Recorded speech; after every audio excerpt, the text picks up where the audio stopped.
And we are live. That's you says you are live.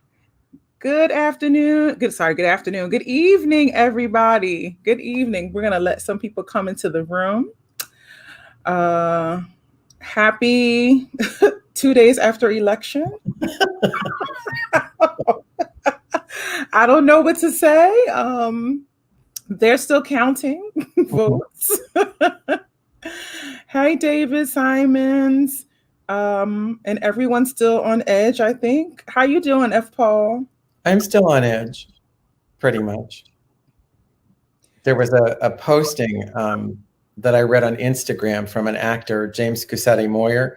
I think it might have been a reposting, but he said that waiting for this is like being back in high school and waiting for the casting of the High School Musical to go up for a week. Yes, exactly. Exactly. You're nail biting, right? Exactly.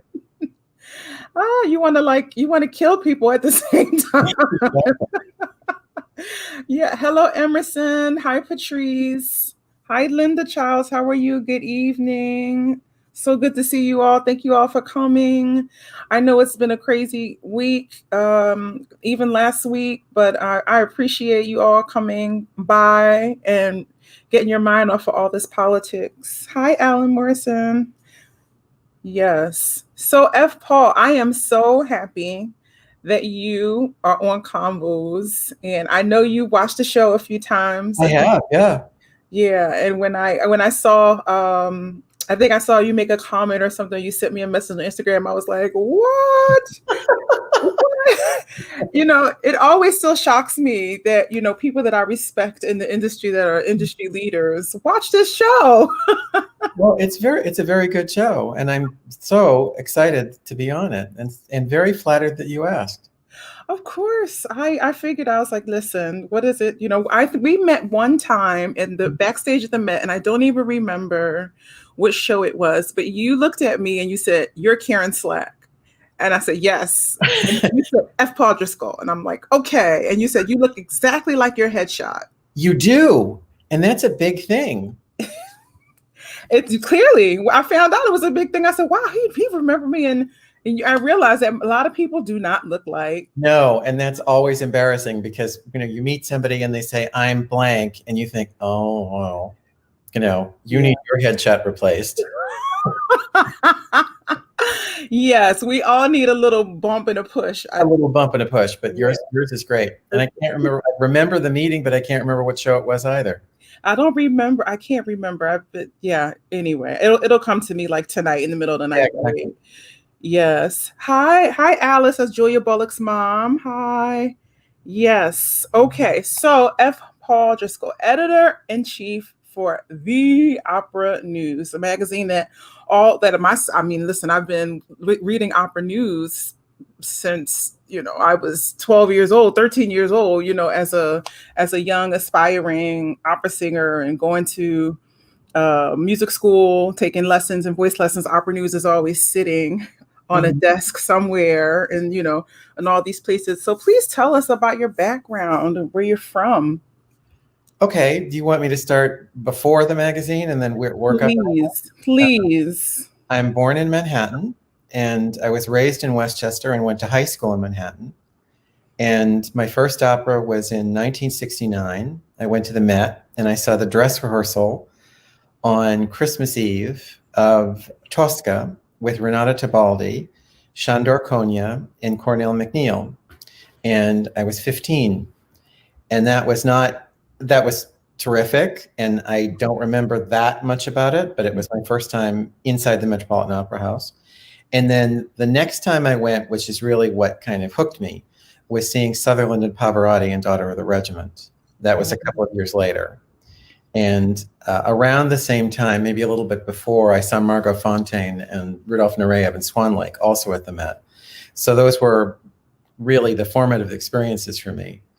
And when I was in college, fast forwarding, I was an actor. I was a professional actor and costume designer after I graduated from college, which was the College of the Holy Cross in Worcester, Massachusetts.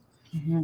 And then I went to Lord and Taylor when I was still acting as Christmas help, and I stayed 7 years.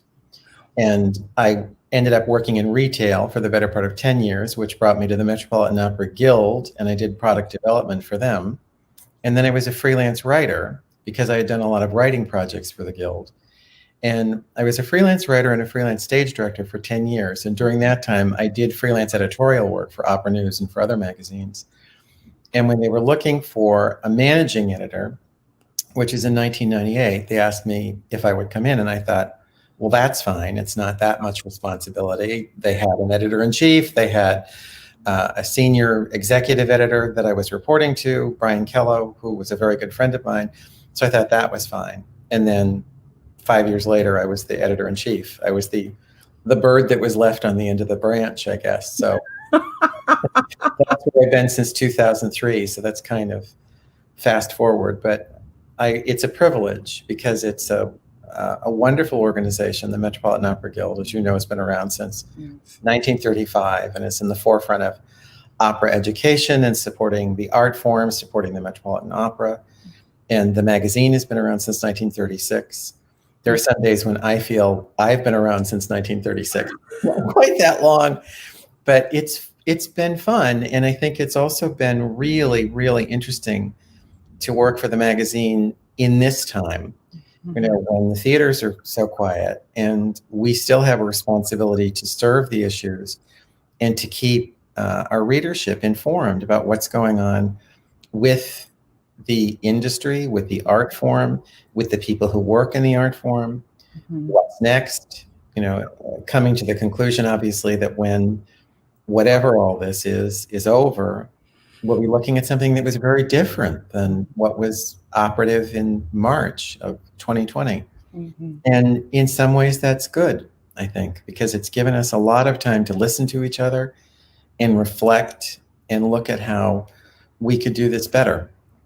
You know, when you get it obviously it's not a vacation for anybody. I keep thinking it's much more like recess.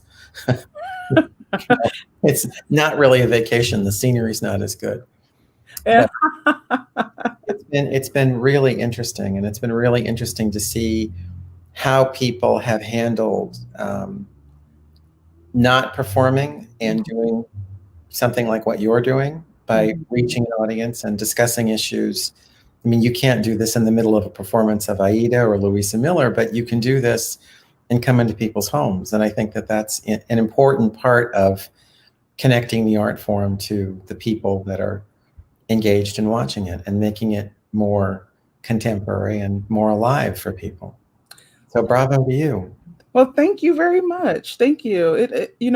I didn't even know that I had a dream to do any kind of media or anything like that. But I'm always talking to people about how incredible I think this art form is. Sure. You know, and this is just a way, you know, by being on social media, you know, because I have my fan base, I have my friends and my family and people that I've met along the way, that when I do these interviews, they get this glimpse of those of us who are in this industry as just human beings, as regular people, you know, trying to create art. And yeah.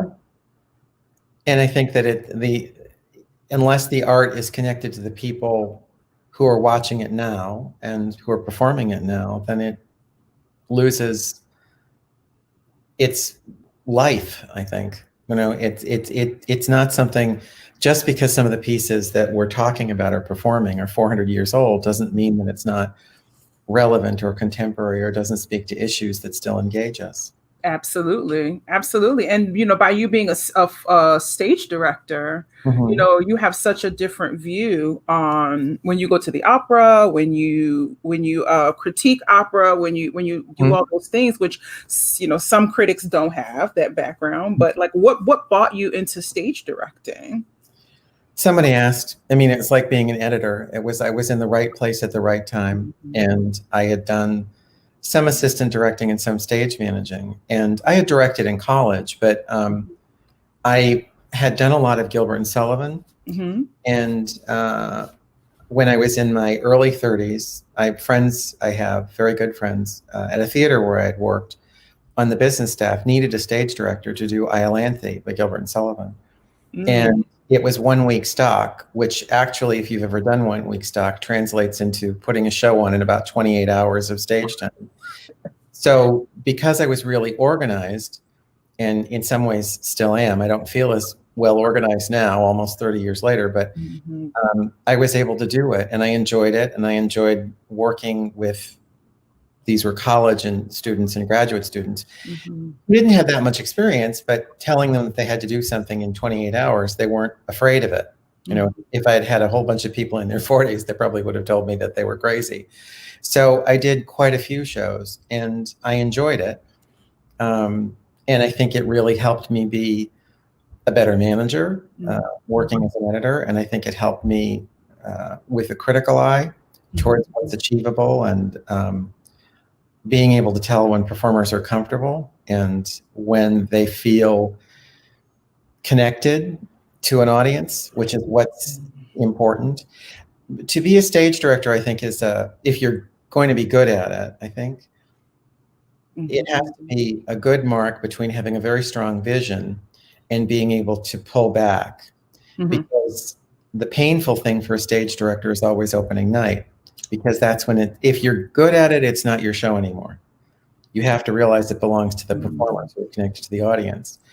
And you can't go backstage, or I don't think you should go backstage a week or two into the run and be giving notes to people and, you know, trying to rearrange things. You had your chance, you had your rehearsal period and a room, and all you're doing in rehearsal, or all you should be doing in rehearsal, is trying to put the text in the audience's hands through the performers, and find a way to let the performers in to that world of the text or the music or whatever the piece is. They said no more of these damn sticky notes.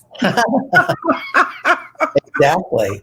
But I think that that's hard for a lot of people to do that are, you know, stage directors, and they have a very strong, let's say, opinion about what it should be like. But when I was first directing, and this is a long time ago, and I was talking to a director I really respected who has since died, but I was talking about an actress and saying, this is the situation, and I don't understand it, because she's very bright and she's giving a very good performance, but she just can't do this one move, this one moment I gave her. And this gentleman said, maybe you're giving her the wrong move. Ask her what she would want to do. So at the next rehearsal, I said, now I'm sorry about this. And she said, no, I'll do it. I'll do whatever you want. It's great, because she was very agreeable. I said, well, now tell me, if you were going to be doing this on your own, in your own room, how would you sequence it? It was, it's props, and props are always dangerous. But she said, oh, well, of course, I would take this in this hand and do this and do that. And it was over. And I thought, well, I just wasted about 4 days of everyone's time trying to get her to do something that she didn't feel was natural, and she had a better solution. But she was so damn polite that she was from the South, so they're always shy about telling you something that's going to seem disagreeable. But it was a big lesson learned for me. Absolutely. And that's I just feel like the whole idea of having a career in the arts is about lessons. And absolutely. You have to be the student forever and be comfortable with that. And I think that idea that I've got it doesn't work. Well, that's the scary thing about performing or writing or directing or conducting or playing an instrument, is that you're never ended. You begin again every single show. I mean, maybe for movies it's different. It's in the can, and the performance is then exactly the same for all time. But I think that even if you've got a Broadway show where you're doing 8 shows a week, every show is a new beginning with a new audience. Yes. And it's a new way of mapping out your energy. And I think that that's what makes it exhilarating, and that's what makes it terrifying. Absolutely.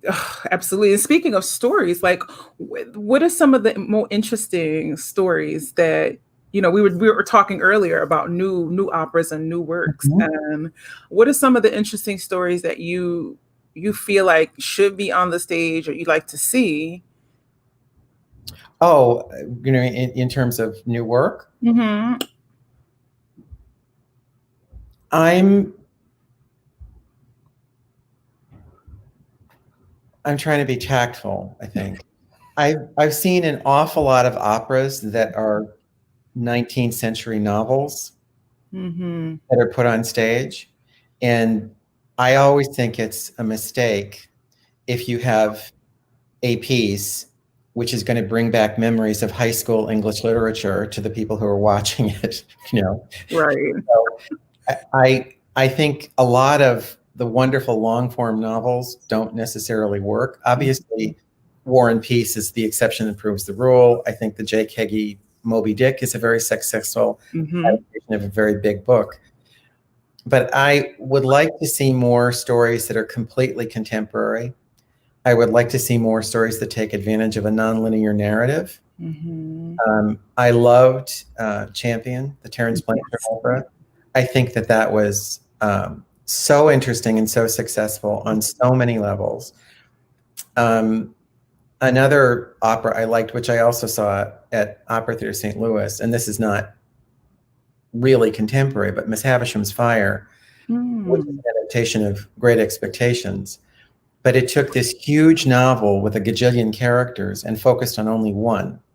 So all of the characters that were not connected to her were eliminated, so that you, instead of having the whole book put on stage, it Mm-hmm. was this one character and the one moment of her being destroyed in this fire. Mm. And that to me was a wonderful bit of stagecraft. It was a wonderful bit of musicianship.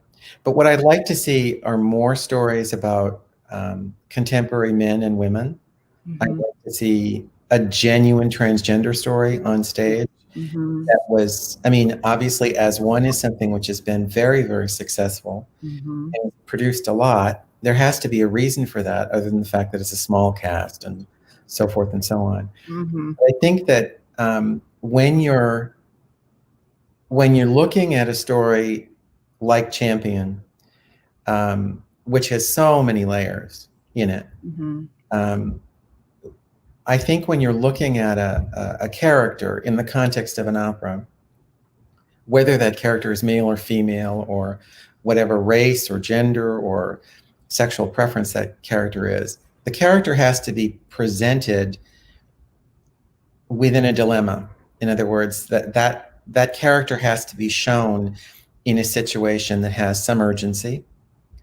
And I think that character has to be able to sing, by which I mean, I went to Catholic school and the nuns would always say to us, singing is praying twice. So, in other words, if the character doesn't have big emotions, if the character doesn't have a big situation, if the character doesn't have big relationships with the other characters, he or she is not going to sing. Right. And with all due respect to the people who were involved, um, The Great Gatsby for me was an example of an opera that was not successful. I saw it twice when it was at the Met. I did not see it in Chicago or San Francisco, where it's been changed, adapted. But there are several characters in that who are, it's all interior monologue. There's no action for Nick Carraway and I think for Jordan Baker and everything. So that's difficult. I mean, you can put the time period on stage and you can put the music of the era on stage and you can have the gorgeous costumes, but it's not giving you a big moment. Something like Traviata, for example, I think the reason why it always still works for me, because it's, for me, a perfect opera. I never get tired of seeing it or hearing it, because that character, Violetta, is so perfectly placed in all of the acts, in all of the people that she relates to, whether it's Flora or Anina or Charmant or Alfredo. And the big moments that she has always delivered to an audience, and I know the issues in terms of she has to have coloratura, she has to have the dramatics, she has to have that, she has to have that, but it is the same woman in four acts. And I think that's, to me, what's so engaging. And that's the kind of character I want to see on stage. And I know that there's obviously a lot available to us in terms of stage craft. We can do things with settings or with virtual settings or whatever. And I think all that's great. And that's a terrific um, tool to tell a story. Mm-hmm. But Akhenaten, for example, which is at the Met and is coming back next season, Mm-hmm. I thought that was a perfect production of an opera which is not really inherently dramatic, but that production took this situation of this king, this man, this demigod, Mm-hmm. and made it fascinating to an audience. I mean, it created a very powerful hold within that situation. And that's something about ancient Egypt. But to me, with what it said about gender fluidity and power and family relationships, that was very contemporary. Very contemporary. Yeah, I didn't get a chance to see it, but I did see some of the rehearsals, Yeah, during the yeah, same time as Porgy. Well, right before Porgy, but I thought, wow, what a way to build audiences, because I'm sure when it was in the movie theater, it was quite stunning. sure. Yeah, yeah. And and I go, wow, like when I asked you about the interesting stories, I'm always thinking about how we can build audiences, like how what are the, like, Dead Man Walking, of course, will bring Yeah, yeah, yeah. because of the book. That's a great contemporary issue. Yes. And I think that it's not necessarily the nuts and bolts of the story. I think that if an opera is going to be completely successful, and I know that there are happy endings in operas, Mm-hmm. you still should be a little bit unsettled, because it should, a successful work of art, I think, always asks more questions than it answers. And that's what makes it engaging. That's why you go back to Marriage of Figaro, when, Contessa Perdono, and you wonder whether or not she's going to say, okay, fine. I forgive you, right? Mm-hmm. One of the stories that I'll tell us to you, and you can put this out into the universe. One of the stories I would love to see as an opera is a novel, an American novel by Ann Petrie called The Street. Oh. It's about a woman, a Black woman who works as a domestic, but her way out of the world is that she sings. And that's all I'll tell you. You have to read the book. Okay. Ann Petrie. Ann Petrie, Petry, and the book is called The Street. And it was published, I believe, in the 40s, and she's a terrific writer, and it's a beautiful book. But it's about music, and it's about a woman who is able to exist on a different level emotionally and spiritually because of the power of her voice. If that's not an opera, honey. Well, Yeah, yes, exactly. This is what I'm talking about. The stories that are transformative. I got the chance to do Champion a couple times, and I think it's a brilliant piece. It's actually my favorite, between us, But Traviata and all of these stories. Even, when I saw We Shall Not Be Moved in Philadelphia, I thought for a minute, I said, wow, this is, I don't know how it would sell in other cities because it's such a Philadelphia story. Yeah. And then my husband was like, what?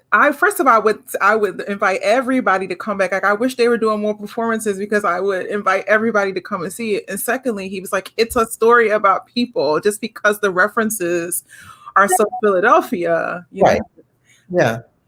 I suppose there are things which would be very specific in some operas in some cities, but I think if it's good, it's going to be able to play anywhere, because it's about human emotion. Which is why we love opera, right? Which is why. Because it takes you out of yourself, and it gives you a chance to, it is glamorous and it's exciting and all that sort of jazz. But I think if you have something which is a great work of art, a great piece of music. It's not my favorite opera, but I'm thinking of Turandot. Per l'ultima volta, with that sequence with Turandot and you and Calaf and Timur all singing different lines at the same time, and slight variation in melody, and you can hear everything. Yes. And the orchestra supports it, and you think, here's this sort of churning emotion, and you're just engaged and gripped, and you can't wait to move to the next measure and the measure after that and the measure after that. Absolutely. And that's what keeps me coming back for more. Oh yeah, the concertato is the most amazing thing. Like, and you can hear every line. Like that's absolutely right. But that's what I think is so terrific about that, or Mhm. Falstaff, which I know you've done, and Yeah. the Oh, end of Falstaff. But that isn't that an amazing piece of work? And you think it's perfect. that this man had been at his craft for so long and comes up with an absolute perfect expression of character and the way those people relate to each other. And that end, I think, is just astonishing every time. Every Every time. every time. It was one of the like it's the role that I feel like I've had the most fun doing, of course, Alice and with the women, and the ensemble doesn't work unless it's a really everyone knows that it's one part is dependent on the other part, and it really is just a brilliant. Nothing about Falstaff I wouldn't change anything. No, no, it's fantastic. Yes. We have some people saying hello. Hi, Marcus Beam. Hi, Michelle Travato. Yes, Miss Eaton. She said she loved American Tragedy. She loved that. And she thinks they should bring it back. Afton Battle, the new GD at Fort Worth. Mm-hmm. Miss Stephanie Blythe. Hi, Stephanie. Yes. So, what has this time of quarantine been like for you? This time of COVID, and then the time of all the Black Lives Matter, the movement becoming the forefront into the forefront. It's obviously been, packed with emotion and really big thoughts, I think, for everybody. Mm-hmm. And the fact that, I was at home in my apartment in East Harlem for, I guess, starting in March. And then we went back to work. I moved in August to another apartment, and then I went back to the office to work Mm-hmm. in September. And I didn't mind the time in quarantine because I was able to read an awful lot. And specifically with Black Lives Matter and looking at the issues that have been confronting Black men and Black women in the United States for as long as anyone can remember and as long as the United States has existed, but specifically through the lens of our industry. Mm-hmm. And we had talked about the program that you did with Janae Bridges and Joseph Bullock, Mm-hmm. and your other colleagues. It was LA Opera Panel, yeah. the LA Opera Panel, Mm-hmm. and was it Morris Robinson? Yes, Morris and Larry, Janae, Julia, And Russell. and Russell, Yes. Mm-hmm. And that was, to me, that was a real eye opener because it was big things as well as little things, that were discussed. And we had also talked when we were preparing for this. I did a Spotify playlist that was connected to what we were doing at that moment. Mm-hmm. In social media in the magazine, and I was astonished at these voices I had never heard before. And it wasn't because I haven't been listening to a lot of singing most of my adult life. It's just that the platforms for these people to be accessed now, of course, you can find them on Spotify, but that was not something that was at the front of the recording bins at EJ Corvettes when I was buying records when I was in high school. Mm-hmm. And I am excited by the fact there's more for me to read, more for me to listen to, more for me to think about. One of the things that we did, and again, I was glad that we had this time to be really thoughtful about it, was to look at having a Black History issue in February, Mm-hmm. which was really about larger issues and people who were not discussed or not covered that much in the magazine before. Mm-hmm. So Latonia Moore, this is the issue that goes into production next week. Latonia Moore is going to be on the cover, and Naomi Andre, who wrote Black Opera and Blackness in Opera. Mm-hmm. And it's a privilege to work with her because she's so smart. And that's the idea that that voice is going to be in the magazine and talking to Latonia, and that I will get to work with her as an editor, to me, is very exciting. And we'll have an article on William Grant Still. We have another one, Mm, Negro Opera Company, and the home that the founder had, which is in Pittsburgh. And we have a piece on Will Liverman, who I think is one of the most exciting singers I've heard in the last 5 or 6 years. mhm. It's been really, really interesting to look at that. And the other thing is, like it or no, because not that much is going on, we're not tied to a schedule from any opera house Mhm. because there is no schedule in any opera house. So we can invent a program that our readers can join us on. And the response, I have to say, has been really positive. The December issue, which has got Larry Brownlee on the cover, is Mhm. just out. So we haven't had much response to that, but it's a fantastic piece on him by Jennifer Mellick, who's the managing editor at Symphony Magazine. And she has been a huge fan of Larry's for a long time. And we've been looking for an opportunity to put Larry on the cover Mhm. for a couple of years. He hasn't been on since he did Armida at the Met. Mhm. And he was sketched in long before COVID and long before anything else. He was either going to be December or January. Yes. So that was, but what we were able to do is give him more pages because, we had more space. And one of the, I have to say this, and I don't want to get too emotional, but one of the pieces I listened to that gave me a great deal of comfort and inspiration was him singing All Day, All Night, Mhm. Angels Around My Head. That recording of his, I think, is one of the most perfect things I've ever heard. I mean, everything about it to me is a total surprise vocally and musically. And he has such spontaneity and such elegance when he sings. Yes. Real. I mean, it doesn't sound like a performance. It sounds like an expression of what he really believes. And never having talked to him about angels, I don't know what he really believes, but it's a perfect moment for me. And Yeah. I loved listening to it.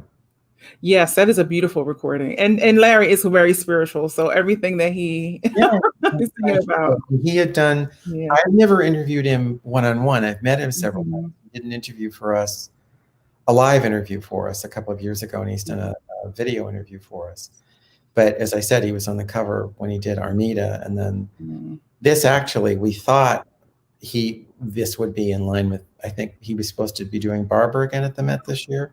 I think Probably, yes, I think so. Mhm. something like that, and obviously that was canceled. But he's still of enormous interest. And of course, his life had changed and his world had shifted under his feet. And he was able to talk about Black Lives Matter Mhm. next up that December cover story, which made a huge difference. And that's something that belongs in opera news. And politics is not something that I really discuss that much in the context of the magazine. And we shouldn't, because we're not supposed to be endorsing as a magazine, we're not supposed to be endorsing any one side of a political issue because we're a nonprofit. However, I'm surprised when someone in the magazine expresses an opinion which is political, that people think, and I'm paraphrasing, but one gentleman wrote and said, "There's no room for politics in opera." And I thought, well, tell that to Wagner, tell that to Verdi, tell that to all these people who are on the run from the law because of their politics and still worked as musicians. I don't, if stepping on stage to sing isn't a political act, I don't know what is. And I'm not talking about Tory, conservative, Democrat, Republican, any political party. I'm talking about standing up for what you believe in Mhm. and singing that or acting that or drawing that or composing that, whatever that is. And I think that's the political act that we're all engaged Mhm. in a world that's our world, your world, and my world is full of artists. Yes. And artists are not artists because of the noise they make. They're artists because of the way they see the world and the way they interpret the world through their music, through their painting, through their composition, through their writing. And that's, to me, the fascinating process about working with artists. Because if it was only about being able to sing with perfect pitch or something like that, that's an accident that you're born with. And you and I both know plenty of people who have great voices that we would just probably not, rather would could go without listening to for a while, but people whose voices are flawed, but whose ability to express something in their music is engaging. Those are the people you want to listen to forever. Yes, absolutely. I tell young singers who tell me, I don't like this person, I don't like that singer, I don't like how I'm like, you don't know how to listen. You have to learn how to listen first before you have an opinion about, not liking someone. It's fine for a voice not to, if you like warm sounds, a more bright sound, okay, Yeah, taste, but again, you have to listen, like you said, the flawed. I mean, every singer has their strengths and their weaknesses, but again, it's the ones who embrace them and make them sing, make them lift off of the into the air. That's tremendous. Yeah, and I think it's you have ideally you have someone who has a knowledge of technique and can command the instrument, but also allows instincts and imagination to inform what's happening. And those are the singers who are really engaging. Absolutely. Were there any singers that you wanted to put in the magazine, or wanted to, or wished they sang more often in places, or people had connection to them? You mean now, or? I mean, yeah, well, now and maybe 25 years ago. Oh, well, we've covered. I think honestly, when Brian Kello was doing a lot of the editorial planning, and that goes back. Brian started in the late '80s, early '90s. I think the magazine was better about including people who didn't sing in the United States as much. That we had some people that we were able to introduce to our audience who sang in Europe. But I think that one of the best things that we do is sound bites, because that's a chance to give singers at the very beginning of a career a chance to be seen in the magazine in that context and actually talk about something. They're very short. They're only about 345 words. Right. But we've had a tremendous number of people. I mean, Anna Netrebko was a sound bites. Juan Diego Flores was a sound bites. And on and on and on. Joyce DiDonato. Yes. That there are quite a few people that have been introduced to our readers that way, and I'm very proud of that, because I think that that's something we really hadn't done as a magazine. We hadn't done for a long time, and they're almost never put in by companies or managers or publicists. They're all people that we've heard and are intrigued by. And not everybody is a star. It's not about spotting stars for the future. But excuse me for just a moment. Yeah, go for it.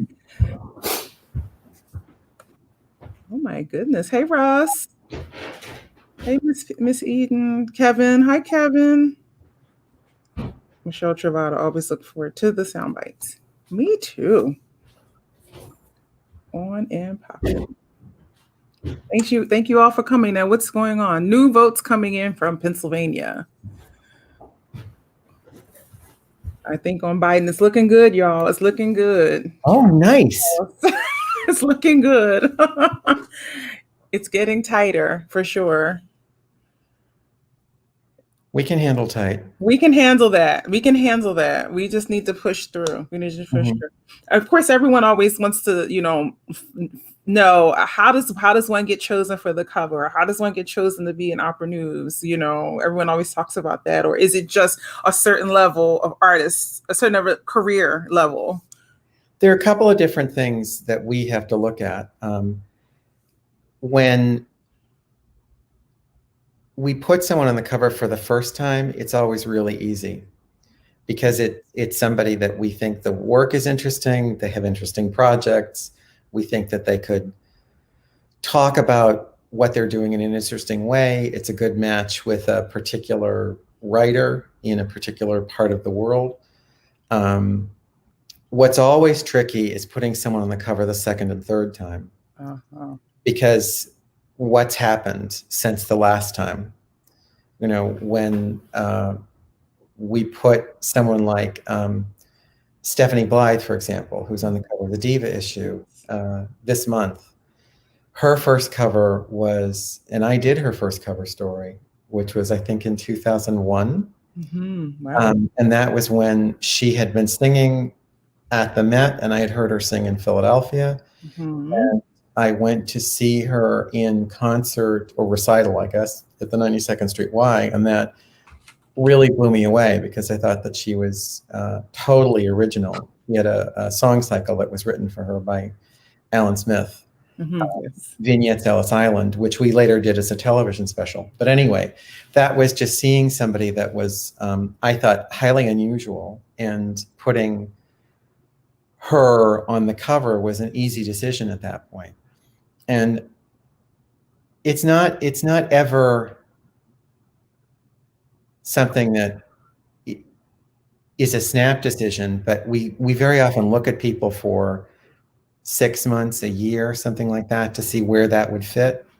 And for people who are sound bites, or sometimes not even sound bites, people who are before that stage, it's seeing them on stage as a young artist at Santa Fe or Manhattan School of Music or Juilliard, or at a performance at Curtis or something, where you think, well, that's an interesting sound. It's an interesting voice. It's someone who I want to pay attention to. And those are the people that, the sound of the voice kept coming back. I mean, Christian Van Horn, who has obviously had a wonderful career. He was in for an interview, I guess, a couple of years ago, a live interview. And I said, I think we met at such and such a place, or I first saw you the first time at such and such a place. And Christian said, no, that's not true. The first time you saw me was when I did Angelotti at Opera Theater of St. Louis in Tosca. And he said, and that was my first opera news review. And he quoted it from memory. So of course I remember liking the Angelotti. Yeah, it was Christian Van Horn, and wasn't I smart that, he's done so well since then.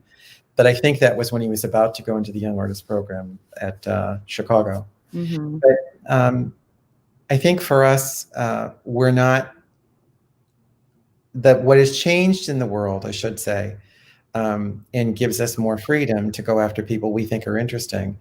We used to have, for example, a certain number of covers that were tied to the recording industry. Let's say there were certain people who had a major recording contract at RCA, or what was called Polygram at that point, with Philips and Decca and Deutsche Grammophon, or Teldec or Telarc or whatever. Those contracts don't exist anymore.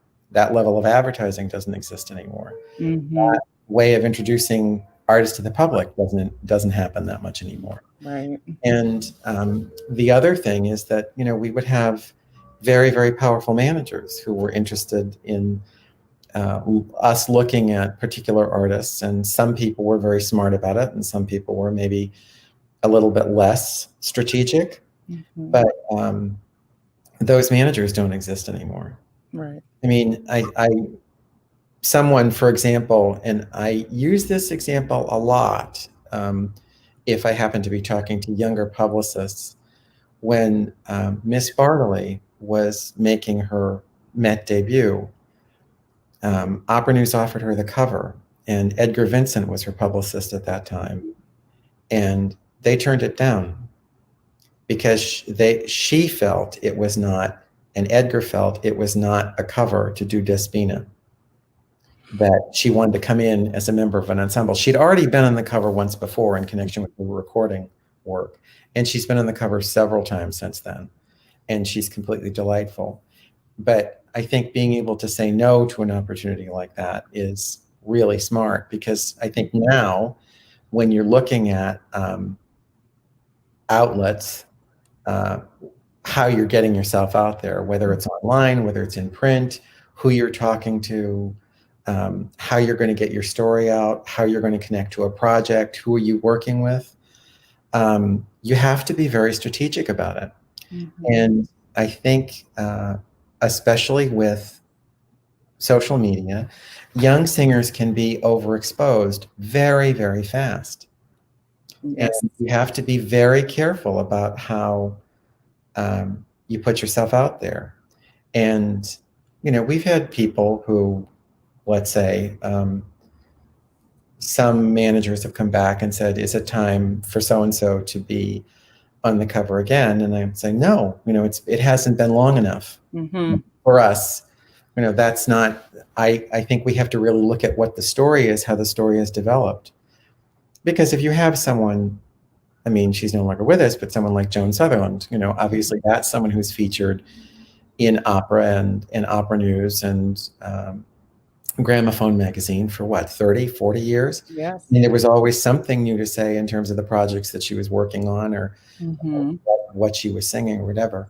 But that was strategic. I mean, she was never on the magazine once a year. It was maybe once every 2 or 3 years. And Mary Lou Falcone is someone I respect enormously, who's a publicist. And I remember when one of her artists was on the cover, and she said, just so you know, the next one we'll be looking at 4 years from now. And that's great, because that's part of a plan. Mm-hmm. Wait until there is a new chapter before you come back on it, because you can get exhausted. You want to keep working all the time as a singer. Yes. Sure. I don't think you want to keep talking about yourself all the time.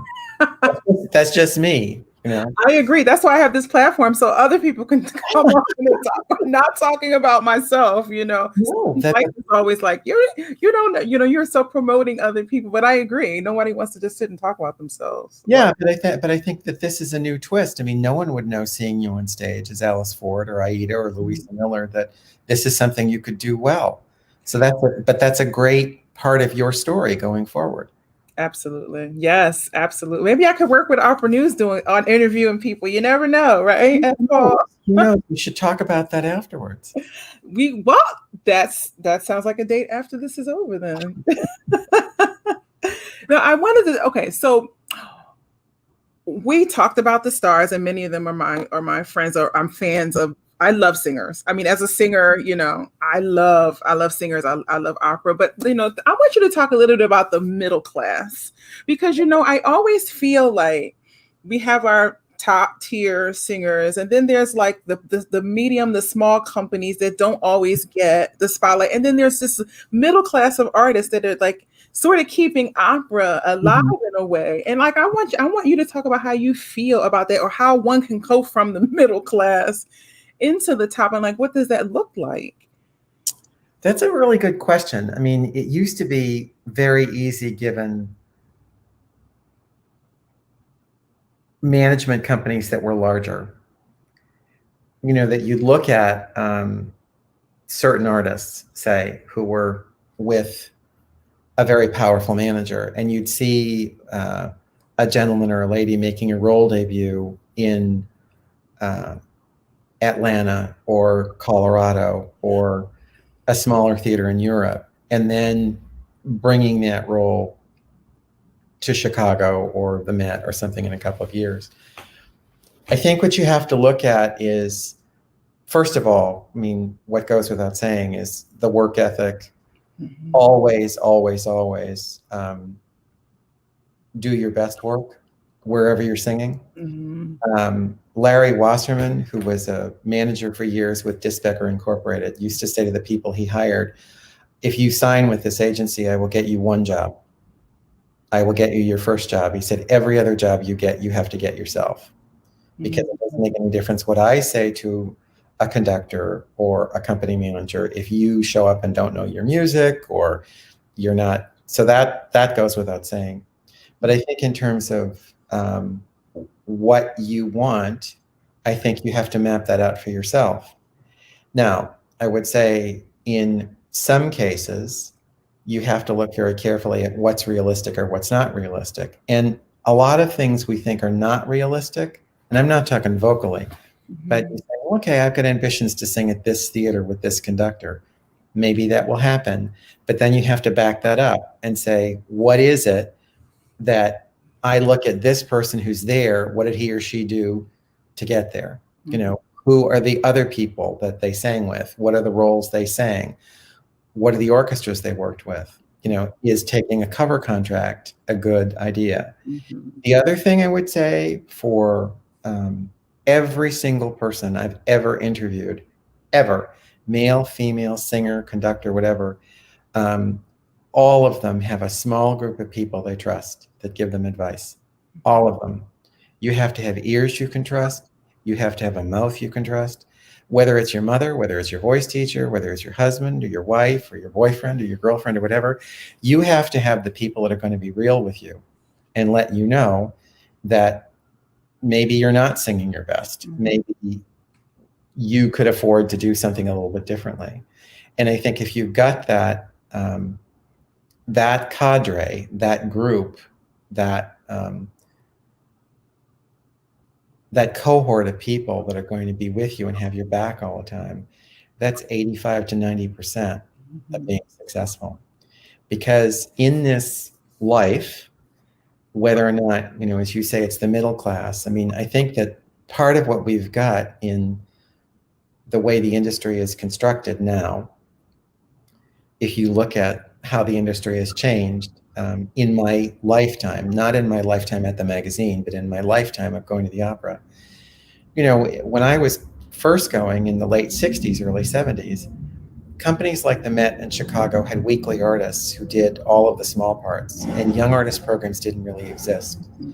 And so young artists did summer programs, and maybe they picked up work here, there in New York. But you'd have people who were, say, someone like Ted Upman, who was a wonderful weekly artist at the Met for years and did lots and lots and lots of marvelous parts, beautiful lyric baritone. He did leading roles, but mostly it was everything from, you know, Taddeo and Italian Girl in Algiers to some of the smaller parts in the bigger operas. That doesn't exist anymore. That's now the province of a young artist program. And what happens is that, you know, you essentially go to college, then you have a master's degree program, and then you have your young artist diploma.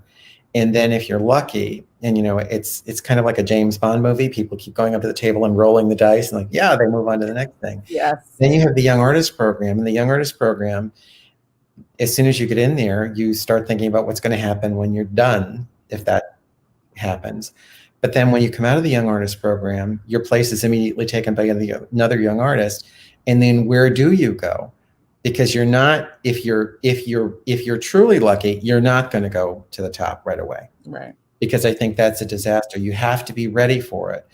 And I think looking at, I mean, I don't think there's anything wrong with looking at, to use your term, middle class companies and say, well, okay, maybe I'm not going to sing this role at the Met or Lyric Opera Chicago or San Francisco Opera next year. However, let's look at where something else of an equivalent vocal weight is being done with a really good conductor.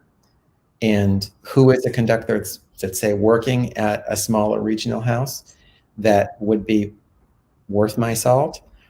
Is there a stage director whose work intrigues you? Now, I can't tell you how many times I have asked, and not terribly young singers either, I mean, singers in their 30s, I'm doing such and such a role, and I will say, who's conducting? Oh, I have no idea. Like, oh, big mistake. Big mistake. Big mistake. I Because never understand. the next thing you know is you're going to be in rehearsal and some cha-cha with a baton in his hand is going to be say, don't worry, I'll keep the orchestra down. Oh my God, you know. You always know that's a lie. Yeah, that's never going to happen. You know, that stick waves, and you know, you have 80 people honking, you know, their diplomas out the other end of the instrument. No, no, no, no, no. I think you want to do your research and you want to come in. And I'm not saying be difficult, but you have to look at what's realistic. Yes. You know, and I think that if you're in a young artist program, or if you're in a summer program or whatever, my advice to everybody is show up. Show up, even if you're not called for rehearsal. Listen to everything. Watch people in rehearsal. If you have a chance to see how someone handles themselves in a rehearsal situation, profound. That's not written in a book. It's not in a map. It's not in the player's guide. But if you look at a rehearsal and you see how someone handles themselves, how someone handles a potentially volatile situation, how someone handles a musical issue, how someone handles a staging issue, and sometimes it's keeping your temper and knowing that the next job is not going to be as difficult. I talked to one woman, and this is a long time ago, and she had been in a production at City Opera, which was not particularly successful, with a director who was not particularly sympathetic. And I said, how did you get through it? And she said, what I would do would be look at this director, and then in my mind, I would take my daughter's tuition bill and just move it over their face. And she said, I knew that, my job was to sing, and my job was to get paid, and my job was to move on to the next thing. And if I wasted a whole lot of time being miserable, it was only going to be about being miserable. I would have no chance at, singing my best or whatever. But I hope that's not a too long an answer for your question. It's beautiful. It's beautiful. And people are coming with the comments and about great advice and that part. And yes, yes, yes. And they agree. I mean, in so many ways. And I just want to say, I didn't mean middle class. This is just how I think. I know exactly what you mean. And you know what I meant? Yeah, middle and smaller and middle companies in that way. But definitely, yeah. But you have to. I mean, you absolutely have to. Yeah. And I think that and this is not a reflection on anybody or any company, but you have someone like Renee Fleming, for example. Mm-hmm. She sang in Omaha when she was coming up, mm-hmm. and that's written about in Manuela Holterhoff's book. Going to Omaha for seeing something, and this beautiful singer walked out on stage and absolutely knocked her socks off. It took a while for people to catch up to her, but right. You do your best work all the time because you never know who's watching. Amen, F. Paul. Amen. I always say if I'm singing for a West Bay Opera, I'm singing. If I'm singing West Bay Opera Aida, I'm singing it like I'm singing Aida at the Met or San Francisco. Like it doesn't. The house doesn't matter. It's your mentality. Yeah. How you feel. You have absolutely no idea who's in the audience that you're reaching. And I don't mean someone that's going to do you a favor professionally, mm-hmm. but you could have, when you walk out on stage, you could be facing someone in that audience who's in the worst moment of his life or her life. And you have 2 hours with them to take them out of their troubles and connect them to this wonderful music. Do that. Mm-hmm. Do that. And the only way you do it is by doing your best. Yeah. Because if you say, well, it's another Thursday night, I guess I can coast through this. It's like, what have you done except waste your own time? Exactly. You ruined an opportunity to connect with another human being. And that's what this is all about. Well, yeah, it should be. If it's not, you should maybe consider another profession, and that's okay too. And yeah, it is because if it's not going to, I think that I talked before about acting, mm-hmm. and I can tell you exactly the moment that I thought this is not for me. I was in a summer stock company in Keene, New Hampshire, and it was an as-cast contract, so I did principal roles. But this particular week, I was in the chorus of Carousel. And we were on stage and singing, "This is a real nice clam bake." And I thought to myself, not for me, it's not anymore. I'm out of here. And so that was it. The end of that summer, I just never did any acting on stage again because I thought, this is a waste of everyone's time. I don't believe I'm a fisherman in Maine in 1880 or whatever else it is. And if I don't believe it, certainly no one out there is going to believe it. So I better pack it up. It was just, it was too much for me. And there were other things I wanted to do with my time that I thought mm-hmm. would be better for me and better for everybody else. And I'm glad I made that decision. Yes, we're all happy that you made that decision. What's your vision for Opera News? Like if you had if no if money wasn't an issue, if you didn't have to check boxes or whatever, like what would that look like for you? What it would look like for me would be to be able to expand our web presence Mhm. and to expand the website, uh, our searchable database archives, things like that, Mhm. to bring more of the magazine's history forward, but that's very expensive. Yes. I Okay. think on a conceptual level, I would love to cover more opera all the time. And I would love to, my dream would be to have the very best people be able to go everywhere to cover everything. And I would travel more, which I love. I mean, I haven't done the last out of town show I did was almost the last opera I saw. I was in Washington for Don Giovanni at Washington National Opera in March. Oh. And I think I came back and saw Agrippina and maybe something else at the Met that week. I was supposed to go to the opening of Cenerentola on the 12th of March, which is when the Met stopped performances. But I love going to Santa Fe, Washington, to Europe, Mhm. San Francisco, Los Angeles. I love going to Opera Maine in Portland. I think it's great. I go to St. Louis every year. I Mhm. always enjoy that. Um, the Texas companies are terrific. I haven't been for a while, but Houston and Dallas are both wonderful. So, and that's something that I learn not only about the singers, obviously, and the conductors and the production styles, and I learn more about the audiences and how an audience varies from city to city. And I thought that was very marked at the beginning of the time I was editor-in-chief and traveling a lot more. I thought the most enthusiastic audiences I thought were Chicago, Yes. and the most conservative and the most reserved were San Francisco. San Francisco. Yeah. Everything else sort of fell in between.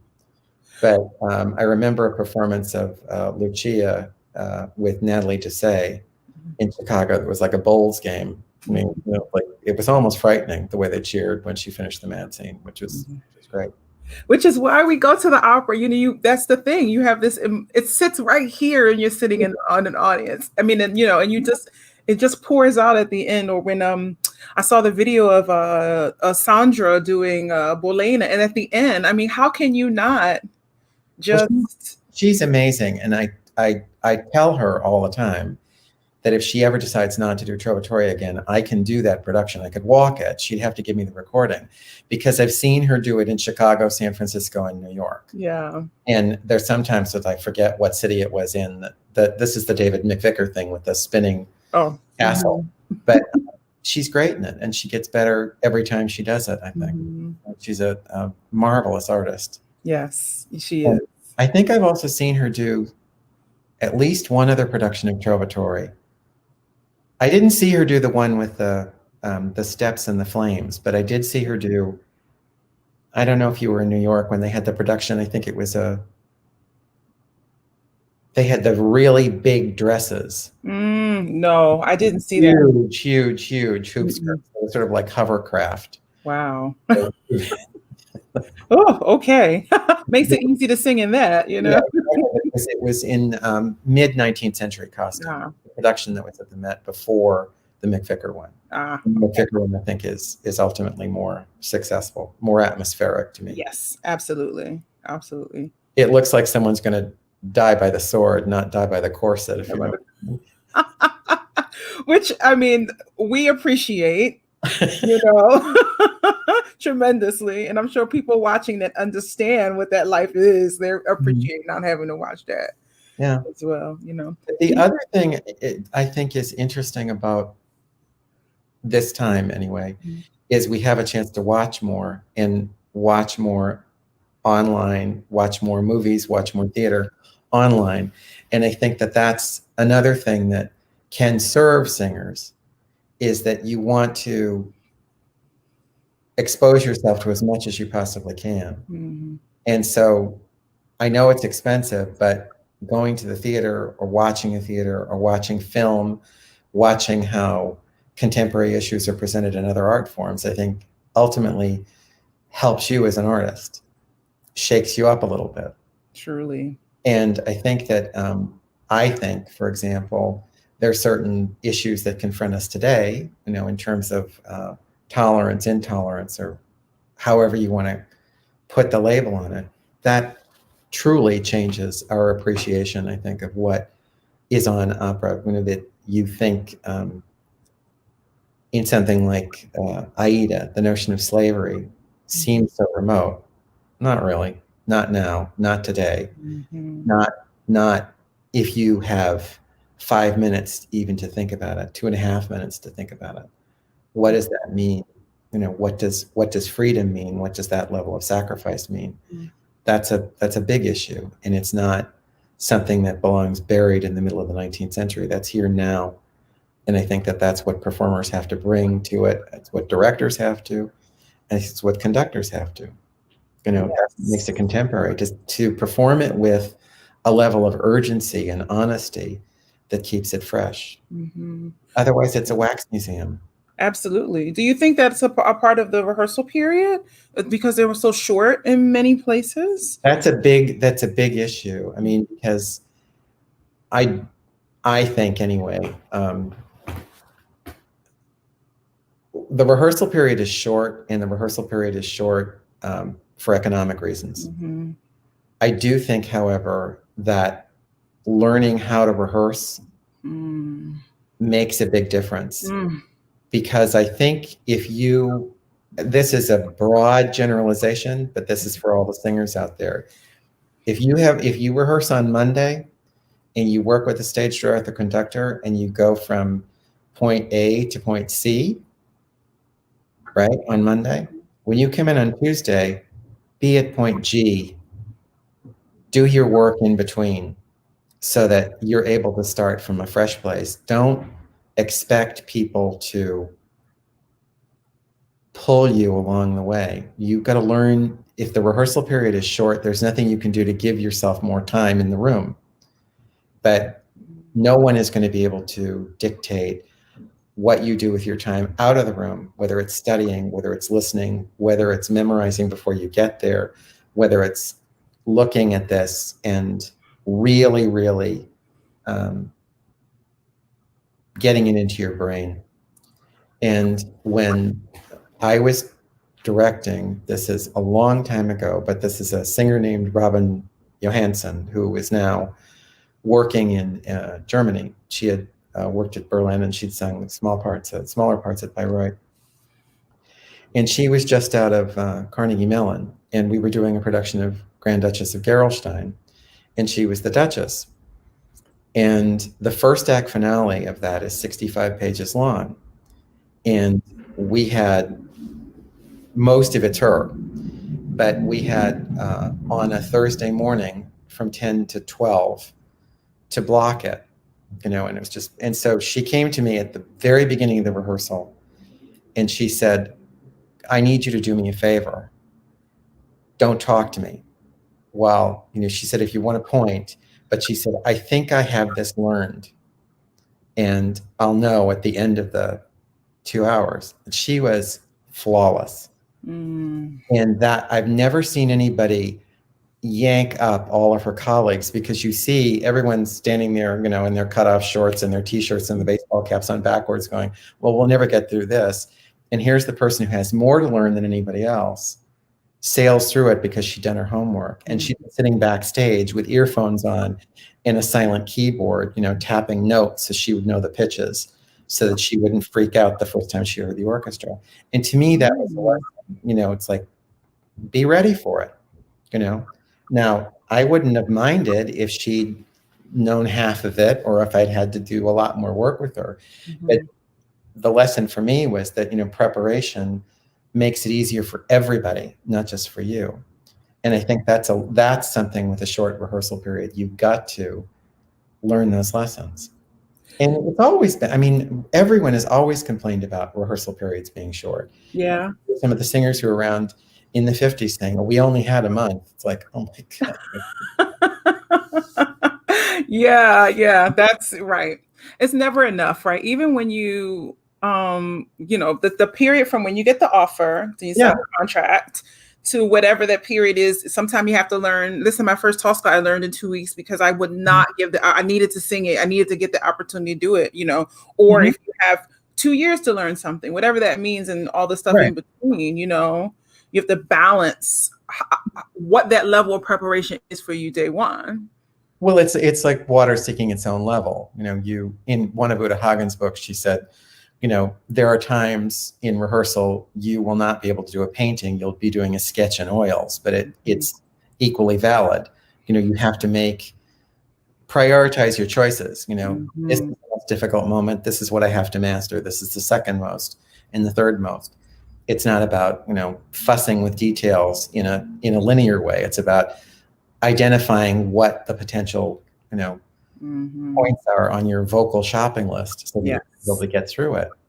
And that's a tough lesson to learn, but I think that's part of being a professional. Absolutely, it is. It certainly is. Don't ever think that you're going to walk in that door and kind of half know it, because that the rules don't apply to everybody. That's just what. No, I think that and we all know stories about people who are very successful and are not, shall we say, as prepared as they might be at the first rehearsal. And that's, I think, in a lot of ways inconsiderate, but in a lot of ways you have to acknowledge that some people's processes are a little bit different, and some people are there for a slightly different reason than everybody else. If they're selling tickets, then there's a certain amount of privilege attached to that. But I think eventually that catches up with you. Yeah, that's my opinion. It's a small business. People talk. People talk, and I think that people, and it's not gossip, but honestly, if you're going to come late to rehearsal or not know your stuff, I mean, that news travels fast. And if someone's looking for someone to come in and step in and do something really fast, and that happens all the time, and companies are not hiring covers at the level that they were, or European companies sometimes are not hiring covers at all, and you have to fly in and do something, and you're being recommended based on your professionalism. You're not, 9 times out of 10, you're not going to get a job on the fly because you've got a gorgeous voice, or even a size 6 figure, or, you look like James Bond in a tuxedo. It's because you've got the work ethic and they know they can count on you. Yes. It's a real battleground, and people in this profession have to be, male and female, you have to be ready to back your colleagues up, whether or not you want to use a military metaphor or anything else like that, to be soldiers. But I think it's a very important part of it. It's sad because sometimes I'll see people who I think are talented, and it's a terrific voice, and you see him or her on stage and you think, well, that's something there. And then all of a sudden they're not there anymore. A couple of years later, and you say, well, what happened? It's like, well, never learned anything. Never learned how to learn. Never learned how to sustain. Never learned, any of that stuff. It's a job. And I think that people have to learn, young singers have to learn that when you come into a rehearsal situation, even in a situation like Opera News, if you're coming in to be photographed for a sound bites, that's thousands of dollars of a photo budget that's on your shoulders. That's what today is about, is you showing up on time, having, your attitude clear, and you're not, shall we say, foggy. You're there to work, and you're there to help other people do their best work, whether it's the photographer or the stylist or the hair and makeup person or the art director or the design director. You're part of a team, and you have a job, and it's our money that's on the line. It's not about making you famous. It's about putting pages in the magazine that people are going to think are worth paying for, and that's why we're devoting the budget to it. But in general, most people are good, but I could probably rattle off the name of about 5 or 6 people that, and as soon as I see the name, I think, oh, her, well, okay, fine, or him, or something else. and I can't help it. There you go. I mean, but that's business. I'm so excited that you're saying all of these things because but hearing them from you, I think is important even more so than hearing it from your teacher, your coach, Mhm. even your agent. You know what? Listen, you got to even get that far. Well, well, that obviously it's a big deal because management, that is a big, big change. Because I remember when I was a freelance writer and to talk to someone who was a client of Nellie Walter at Cami, you'd go through an assistant or a secretary or whatever, and you get those it's like it was like the Vatican to finally get information to talk to a singer. And now singers are representing themselves, and you're going online, and you can contact them or contact through a DM, which I mean I don't mind. I think it's fine, and we've adjusted, but that everyone's in the pool in the deep end all the time, and that's really tough. And you must think about more than just singing. You have to think about managing the business that you're given, and you are your business. This is you're given a certain amount of equipment naturally, but you keep that equipment in shape. You get it the right information, you get the right people to work on the voice and the right people to work on the attitude and coach the material. Any of that stuff. I mean, I think that that's really, really so important. And I think more and more people are embracing the idea that they have to be an independent contractor. Yes. It's a big deal. It is a big deal. Please share this interview, guys. This is everything that I could imagine. I didn't even imagine it. Please share this right now. If you are on this page and you have not shared this, please share it and share it to multiple pages because F. Paul is speaking and preaching the word that we need to hear, particularly during this time. And we're like new besties now. So cool. you're never gonna get rid of me. No. So when your legacy, what would you like your legacy to be? What would you like people to say about you and your contribution to this art form? I think, well, I would hope that people thought it was fair. And that's it, essentially, to present stuff in a way which is balanced. I think I can't promise people good reviews. I can't promise people bad reviews. I can't promise that everyone's going to get the same amount of coverage. But I want to make sure that the art form is represented fairly, that companies are represented fairly, and that singers are represented fairly.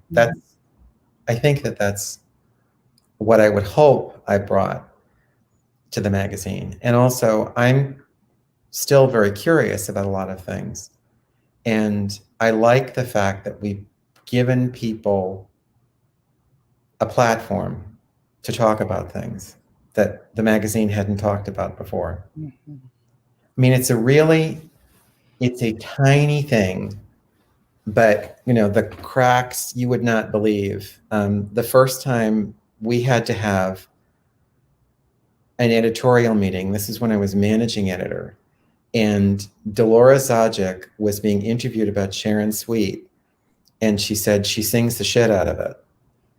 And I successfully was able to say, that's what she said. It's a quote. It's not being used in the editorial voice. That's what she said. That's the way Delora talks. And so that stayed. And then in a Martin Bernheimer interview with Jonathan Miller, the late stage director. Yes.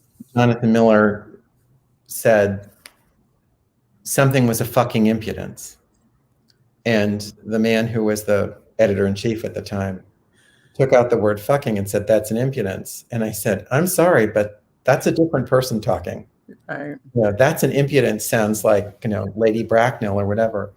And so then we gradually got to the point where I can't remember the year, like 2000, 2001, when Pat Rissette was on the cover for the first time and talked about her relationship with Beth Clayton. Right. And to this day, I think it's the single most important story that I've edited, or because I was not the assigning editor, Brian Keller was, but it was my decision to go ahead with that. And he came into the office and said, she would like to talk about this. Are you comfortable with it? And I said, yeah, because we had mutual friends and it was not new information to me, but it was something she was comfortable talking about. And I had to go into a meeting with board members. It wasn't a big confrontation or whatever, but I said, this is coming up and you will see this in the June issue, which will be coming out after this meeting. And someone said, why are you doing this? Is this something that, it's about publicity for her? And I said, no, this is about a girl in a dorm room now who's a voice student reading that a very successful singer is happy and also is a lesbian. And that's going to give her hope. And that's all this story has to do for one person, for it to be worth it.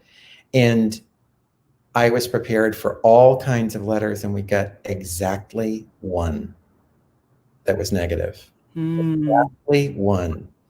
And of course, now when I interview sound bites and, these kids in their 20s are talking about boyfriends or girlfriends or, partner of the same sex. And I thought, oh, okay, it has been a couple of decades. I guess we moved forward. But I think that to allow that in and to talk about gender issues or things which are not necessarily quote unquote normal, we're not going to do an expose or anything else like that. But if someone's talking about a person in his or her life who's important, then why not acknowledge that? If this is something that informs who someone is as an artist, that should be in an article in Opera News, in my opinion. And my opinion in that matter counts, because I'm willing to take the heat for it if such a thing exists. And I don't think it's anything other than acknowledging the fact that the world has changed and our ability to recognize that there are many, many different types of people at work in this industry and in the world and in the country. It's not, to me, necessarily about inclusion. It's about acknowledgement. Yes. That makes sense? Absolutely. It makes 100% sense, because I think that, when we talk about EDI and, equity, all these things, it is about inclusion, it is about being acknowledged. Yeah. Well, the thing is that you want to,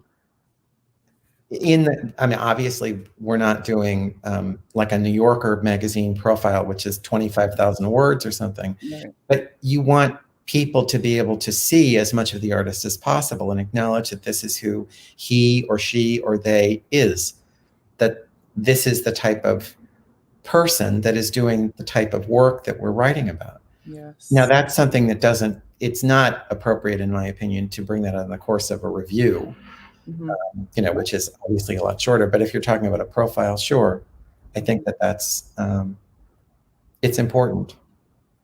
Yes. I think the energy that, and obviously this has changed, and I think it's something which has helped all artists. The energy that you use to hide something about yourself is energy that you take away from being able to express what you're supposed to be expressing. Even if it's only, pretending for a little bit to be straight when you're gay, or to not acknowledge what your feelings are. I think that that's part of the whole person, and you have to acknowledge that. And that's something that I hope that we're able to put in the pages of the magazine. And it's also something I've talked about a lot in terms of size, because I think in this industry, I have to be really careful here. There are issues of health In other words, if someone has Mm-hmm. a weight problem, if you can define anything to do with weight as a problem, Right. you should be talking to a doctor if it affects blood pressure or something else like that.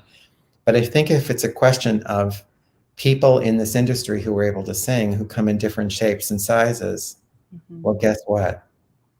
That's just the way it is. And it does not bother me in the least to see different shapes and sizes at work in the industry. It bothers me when they have to pretend Mm. that there is something else working, that they have to work to pretend that they're smaller than they are, or Right. taller than they are, or butcher than they are, some other such nonsense. Mm-hmm. I think that that's damaging ultimately, and I think it's driven by. I don't think it has anything to do with HD or the Met or anything else like that. I think it's something which is driven by a cultural perception of what constitutes attractive. Right. It's I don't think I think it's a mistake to put blame for that, something that big and that pervasive, on any one company or any one program. I don't think it's the truth. Mm-hmm. I do think that you have to accept what the marketplace is, and I think you have to accept that there are some people who are always going to be judging on visuals. Mm-hmm. I would say, in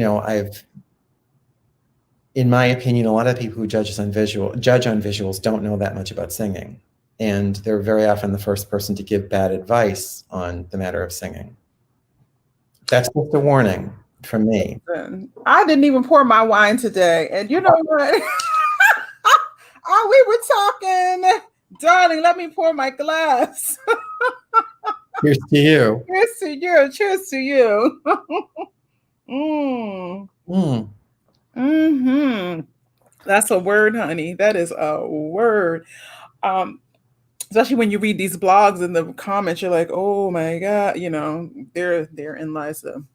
Well, but I may she rest in peace, Montserrat Caballé. I mean, I'm sorry. I don't really care when I see that performance of Norma from Orange. I don't care that, she's not a size 6. Mm-hmm. I mean, the voice to me says everything, absolutely everything. That was her weapon. That was her sword. That was her way into people's hearts. That was her voice, and that was the package it came in. Yeah. And you wouldn't change it. No. For the world.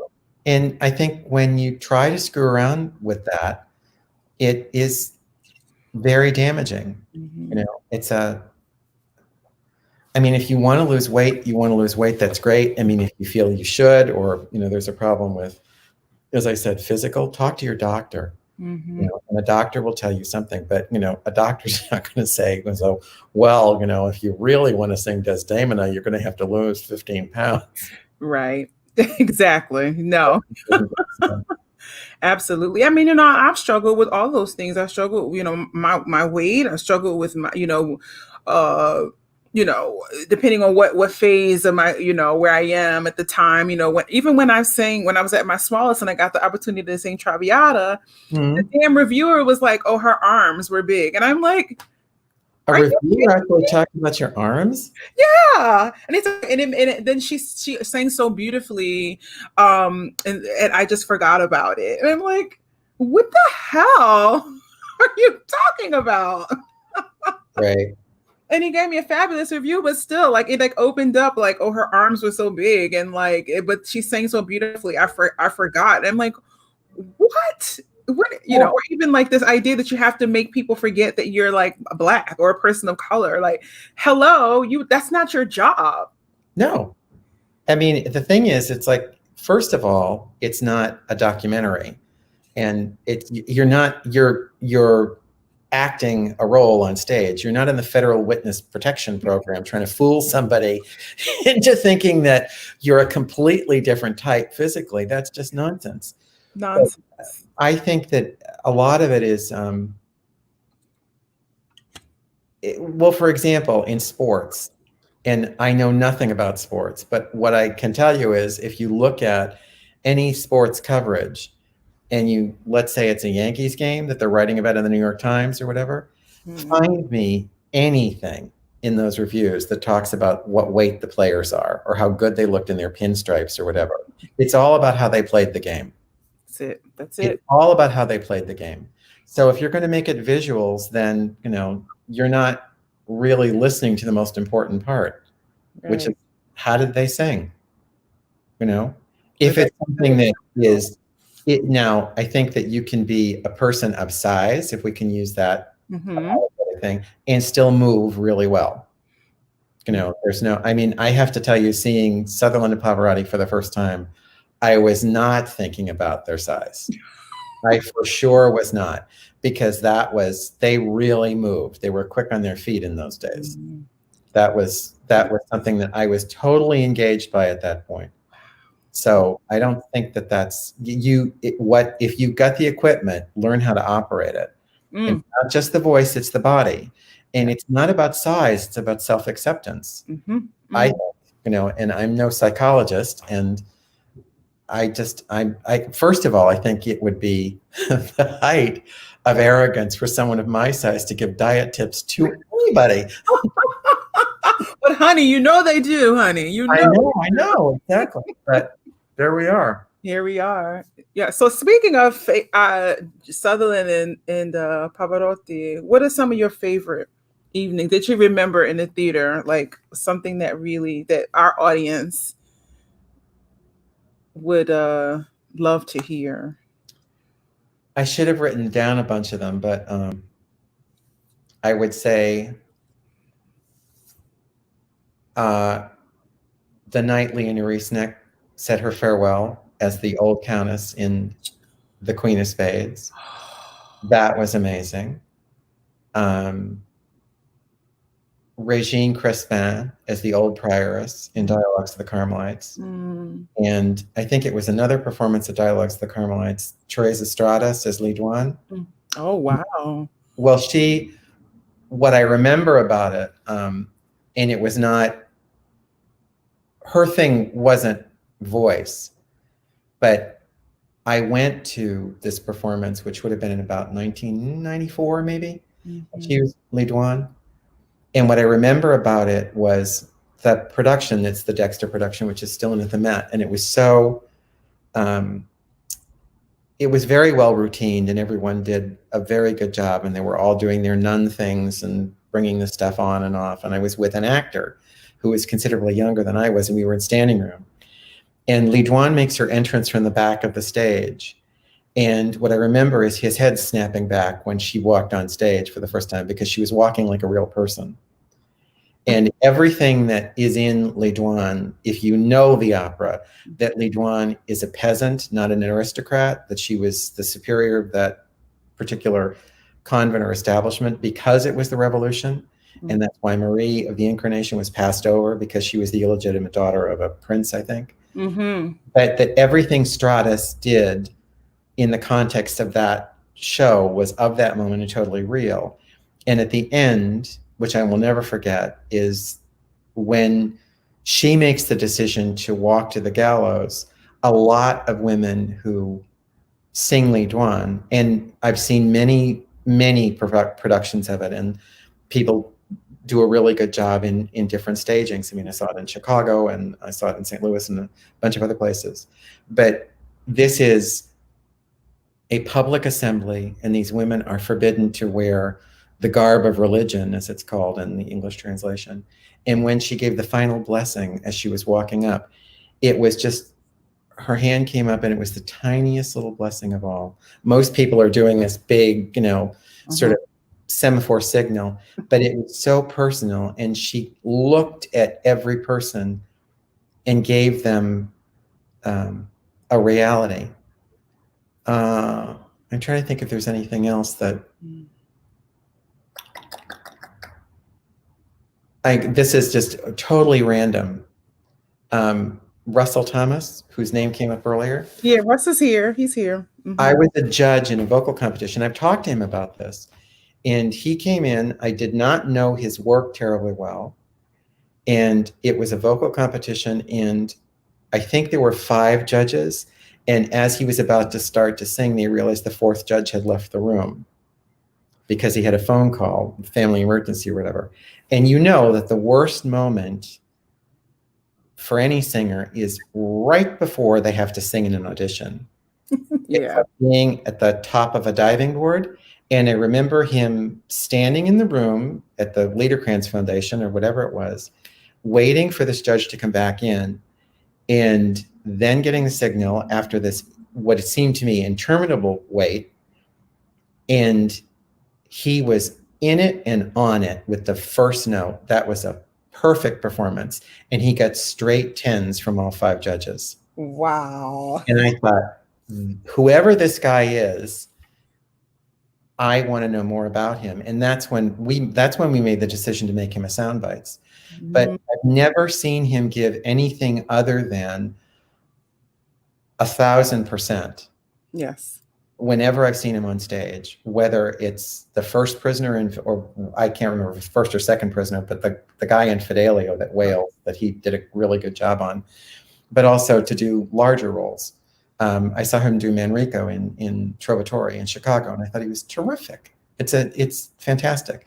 But to me, that in that room with no scenery, no costumes, no nothing, that was to me a moment that an artist was ready for that opportunity and for that moment. And it's not like he became a star the next day. Mm-hmm. Boy, you pay attention to someone who knows their business, and that man knows his business. Yes, he does. Yes, Yes, he he does. does. Yes. I told Russell, I've seen Russell sing many times in Europe, in America, whatever. Like he doesn't sing enough in America for sure. We know this. But I said every time it's an experience, and he just thinks I'm just talking. I'm his friend. I'm like, no, it was great. It was great. I'm like, no, that's the truth. Like every time, and he's being shy now. He's not commenting, so he's because Russell is in the Combos crew, and he always is so. He always gives his opinion, but yes, he's being shy. But I mean, yes, he is the real deal. He is the Yeah, real. he really is. Yeah. So I always ask people before we leave. Mm-hmm. Here he is. Here he is. Here. He said, "Oh, I'm gonna hide that." He said, that was so sweet, F. You're very welcome. You're the one that did all the work. Absolutely.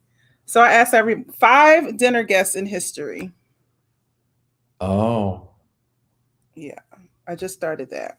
Okay. I have a preliminary question. Okay. Do I have to cook? No, Okay. So, if you want to.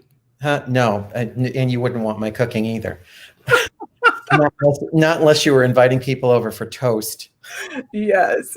And I mean the bread kind, not necessarily the wine. Okay.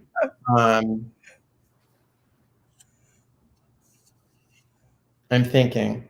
Mm-hmm.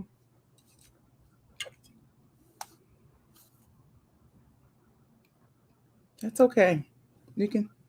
I would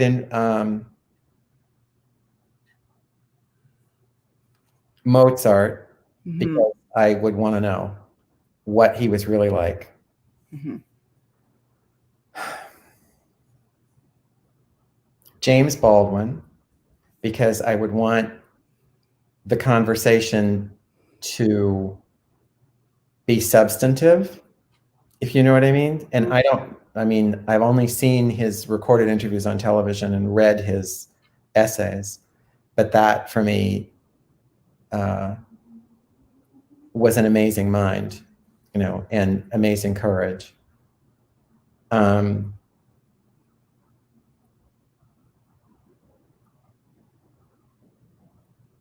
I think it's her birthday today, so I'll say Vivian Leigh, Okay.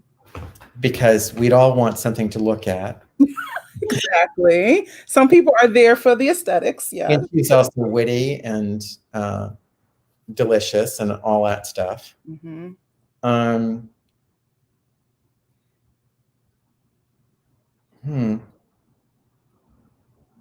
I'm tapping out a little bit blank here. No, that's fine. That's fine. I sort of asked you off the. Maybe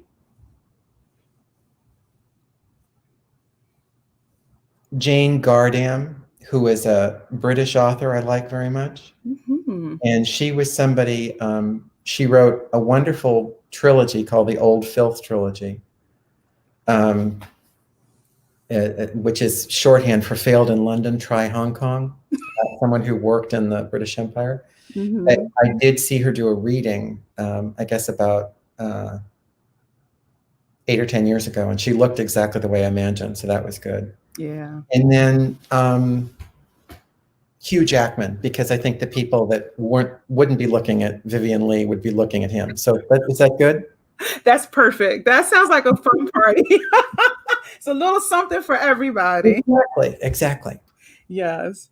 So winding down, I just want to say thank you, thank you, thank you, thank you for blessing us. Oh, thank you. This Oh, is you're welcome. I mean, we just do the thing. So can you just leave us with a little something for us to take into these next few weeks of 2020 and everything that's going on? Just some encouragement to uplift us all. breathe, breathe again, focus, move forward. Be kind to yourself, and then you can be kind to other people. That's it. There you go. There you go, Combos crew. Thank you so much for coming. Same time, same bad channel next week. We're going to have the Portland Opera young artists. Oh, great. Yeah, come on, and they so they can get a chance to introduce themselves to everyone. And it was an interesting fantastic group of young singers this year, all African American singers this year. They went to the Portland program, and for what I gather, it's the first time Portland has ever had African American young artists. So Ever? from what I heard. Okay. I'm not a source, as they say, but that's a good thing. It's a good thing so that we can introduce the world, the audience to them. And I'll see you all next week. F. Paul, stay on, don't go anywhere. Y'all take care and take care of each other, and we'll be connected with this election and all this good stuff. Okay. Talk to you soon. See you, everybody. Good night. Bye.